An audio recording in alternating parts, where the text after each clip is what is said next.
کیونکہ مال کی کچھ انتہا نہیں، سب نفیس چیزیں کثرت سے ہیں، وہ خالی سنسان اور ویران ہے۔ ان کے دل پگھل گئے اور گھٹنے ٹکرانے لگے، ہر ایک کی کمر میں شدت سے درد ہے، اور ان سب کے چہرے زرد ہو گئے۔ شیروں کی ماند اور جوان ببروں کی کھانے کی جگہ کہاں ہے، جس میں شیر ببر اور شیرنی اور ان کے بچے بے خوف پھرتے تھے؟ شیر ببر اپنے بچوں کی خوراک کے لیے پھاڑتا تھا اور اپنی شیرنیوں کے لیے گلا گھونٹتا تھا، اور اپنی ماندوں کو شکار سے اور غاروں کو پھاڑے ہوئوں سے بھرتا تھا۔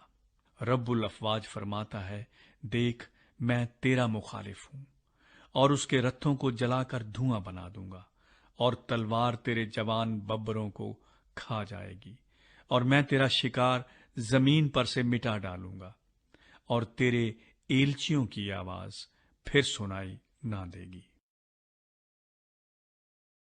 تیسرا باب۔ خون ریز شہر پر افسوس، وہ جھوٹ اور لوٹ سے بالکل بھرا ہے، وہ لوٹ مار سے باز نہیں آتا۔ سنو چابک کی آواز اور پہیوں کی کھڑکھڑاہٹ اور گھوڑوں کا کودنا اور رتھوں کے ہچکولے۔ دیکھو سواروں کا حملہ اور تلواروں کی چمک اور بھالوں کی جھلک اور مقتولوں کے ڈھیر اور لاشوں کے تودے۔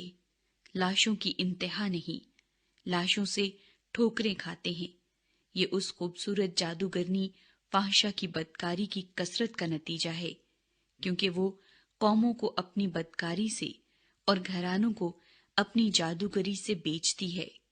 رب الافواج فرماتا ہے، دیکھ میں تیرا مخالف ہوں، اور تیرے سامنے سے تیرا دامن اٹھا دوں گا، اور قوموں کو تیری برہنگی اور مملکتوں کو تیرا ستر دکھا دوں گا، اور نجاست تجھ پر ڈالوں گا اور تجھے رسوا کروں گا، ہاں تجھے انگشت نما کر دوں گا، اور جو کوئی تجھ پر نگاہ کرے گا تجھ سے بھاگے گا اور کہے گا کہ نینوا ویران ہوا، اس پر کون ترس کھائے گا؟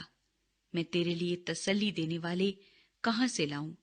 کیا تو نو آمون سے بہتر ہے جو نہروں کے درمیان بسا تھا اور پانی اس کی چاروں طرف تھا، جس کی شہر پناہ دریائے نیل تھا اور جس کی فصیل پانی تھا؟ کوش اور مصر اس کی بے انتہا توانائی تھے، فوت اور لوبیم اس کے حمایتی تھے، تو بھی وہ جلا وطن اور اسیر ہوا۔ اس کے بچے سب کوچوں میں پٹک دیے گئے اور ان کے شرفا پر کرا ڈالا گیا، اور اس کے سب بزرگ زنجیروں سے جکڑے گئے۔ تو بھی مست ہو کر اپنے آپ کو چھپائے گا اور دشمن کے سامنے سے پناہ ڈھونڈے گا۔ تیرے سب قلعے انجیر کے درخت کی مانند ہے، جس پر پہلے پکے پھل لگے ہوں، جس کو اگر کوئی ہلائے تو وہ کھانے والے کے منہ میں گر پڑے۔ دیکھ تیرے اندر تیرے مرد عورتیں بن گئے، تیری مملکت کے پھاٹک تیرے دشمنوں کے سامنے کھلے ہیں، آگ تیرے آڑبنگوں کو کھائے گی۔ تو اپنے محاصرے کے وقت کے لیے پانی بھر لے اور اپنے قلعوں کو مضبوط کر، گڑھے میں اتر کر مٹی تیار کر اور اینٹ کا سانچہ ہاتھ میں لے۔ وہاں آگ تجھے کھا جائے گی، تلوار تجھے کاٹ ڈالے گی، وہ ٹڈی کی طرح تجھے چٹ کر جائے گی۔ اگرچہ تو اپنے آپ کو چٹ کر جانے والی ٹڈیوں کے مانند فراوان کرے اور فوج ملخ کے مانند بے شمار ہو جائے، تو نے اپنے سوداگروں کو آسمان کے ستاروں سے زیادہ فراوان کیا۔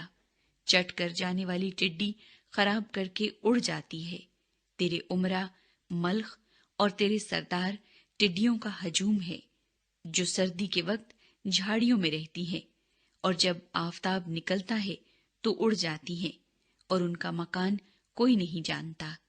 اے شاہ اسور، تیرے چرواہے سو گئے، تیرے سردار لیٹ گئے، تیری رعایا پہاڑوں پر پراگندہ ہو گئی، اور اس کو فراہم کرنے والا کوئی نہیں۔